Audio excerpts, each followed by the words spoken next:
Bonjour tout le monde, j'espère que vous avez passé un excellent dimanche 15 mai. Ici c'est Pigrosol, alias Pierre-Emmanuel. Bienvenue sur cette nouvelle vidéo de mon défi, la 56e vidéo de mon défi. C'est parti!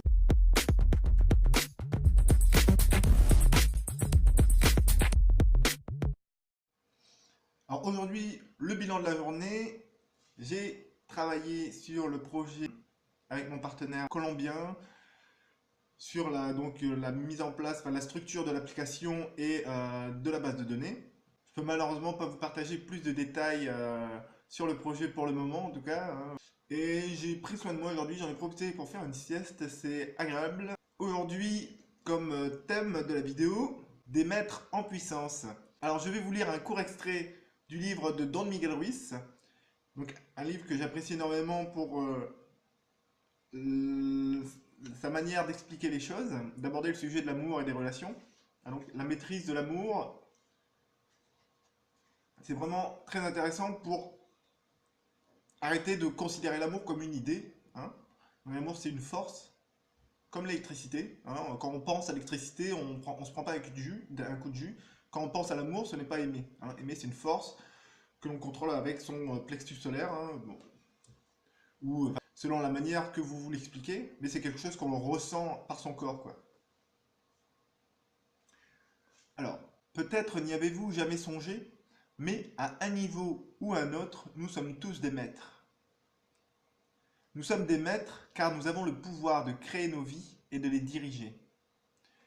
De même que les sociétés et les religions du monde entier ont créé des mythologies incroyables, nous aussi, nous créons les nôtres.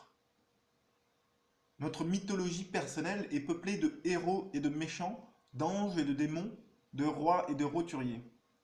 Ainsi, nous créons toute une population dans notre esprit avec de multiples personnalités. Puis nous maîtrisons les images de nous que nous utiliserons dans telle ou telle circonstance. Nous devenons experts dans l'art de faire semblant et de projeter nos images. Et ainsi, nous maîtrisons ce que nous croyons être. Lorsque nous rencontrons quelqu'un, nous le classons immédiatement et nous lui assignons un rôle dans notre vie. Nous créons une image pour chaque personne selon ce que nous croyons qu'elle est. Et nous faisons cela pour toutes les personnes et toutes les choses qui nous entourent. Donc ça, évidemment, c'est au niveau inconscient que ça se fait. En tout cas, c'est généralement au niveau hors de la conscience de l'humain lambda, on va dire. Vous avez le pouvoir de créer. Oui, vous avez le pouvoir de créer. Ce pouvoir est si fort que tout ce que vous croyez se réalise. Vous vous créez vous-même tel que vous croyez être. Vous êtes comme vous êtes, parce que c'est ce que vous croyez à propos de vous-même. Vous êtes comme vous êtes, parce que c'est ce que vous croyez à propos de vous-même. Donc changez ce que vous croyez à propos de vous-même et vous changerez ce que vous êtes. Toute votre réalité, tout ce que vous croyez est votre propre création. Vous avez le même pouvoir que n'importe quel autre être humain. La principale différence qu'il y a entre vous et quelqu'un d'autre est la façon d'utiliser votre pouvoir, de créer avec lui. Il se peut que vous ressembliez à d'autres individus en de nombreux points, mais aucune personne au monde ne vit sa vie comme vous vivez la vôtre. Vous vous êtes entraîné toute votre vie à être ce que vous êtes, et vous le faites si bien que vous maîtrisez qui vous croyez être. Vous êtes maître de votre propre personnalité, de vos propres croyances. Vous maîtrisez chacune de vos actions, chacune de vos réactions. Vous vous êtes exercé pendant des années et vous avez ainsi atteint le niveau de maîtrise nécessaire pour être qui vous croyez être. Donc c'est petit à petit que les choses se font. Si vous changez ce que vous croyez à propos de vous-même, ce sera petit à petit que vous deviendrez cette autre personne que vous souhaitez être. Dès que l'on parvient à voir qu'on est tous des maîtres, on peut découvrir quel type de maîtrise on possède. Exemple. Enfant, lorsqu'on a un problème avec quelqu'un, on se met en colère. Pour une raison ou une autre, cette colère fait disparaître le problème. On a donc obtenu le résultat voulu.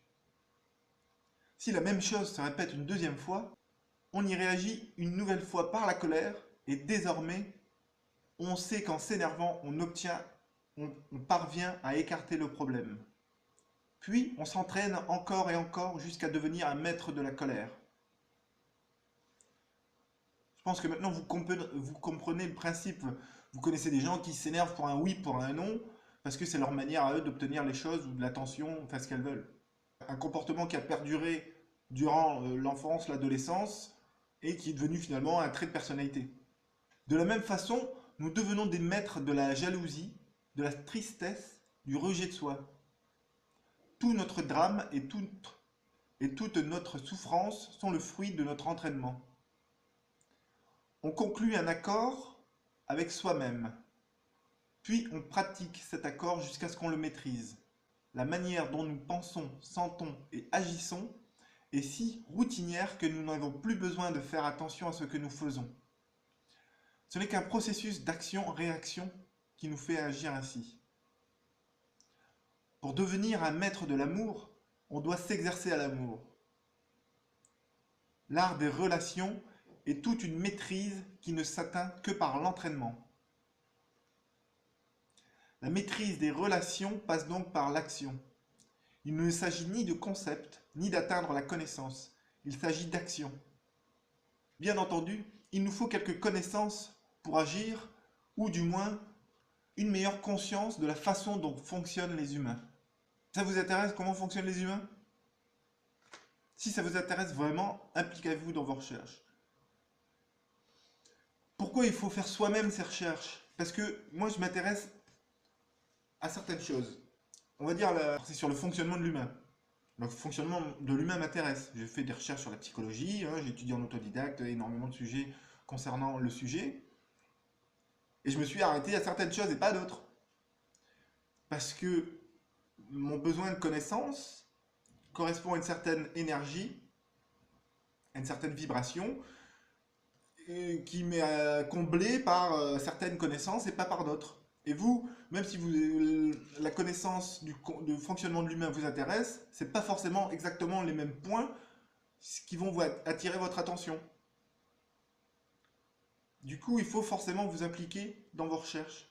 J'en ai déjà parlé, on est convaincu que par soi-même. Tout le monde peut vous dire 50 000 vérités, tant que vous n'en avez pas fait l'expérience par vous-même, ça va rester juste une idée à quelque part. Une fois que vous en faites l'expérience, ça devient un vécu, un souvenir. C'est attaché à des émotions. Vous avez une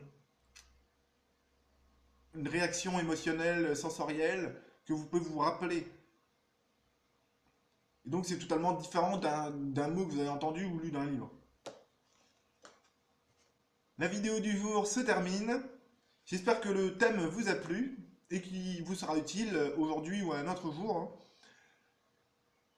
Si vous avez des questions, des suggestions ou des remarques, n'hésitez pas à m'en faire part dans le champ de commentaires en dessous de la vidéo sur YouTube. Si la vidéo vous a plu, n'hésitez pas à cliquer sur le pouce bleu, ça permettra à d'autres personnes de la trouver. Vous pouvez aussi vous abonner afin d'être tenu au courant des prochaines vidéos qui seront publiées sur la chaîne Pigrosol. Il me reste à vous souhaiter un merveilleux dimanche soir. Profitez bien de votre lundi férié. Ici c'est Pigrosol, alias Pierre-Emmanuel. Je vous dis à demain pour une nouvelle vidéo de mon défi. Ciao, prenez soin de vous.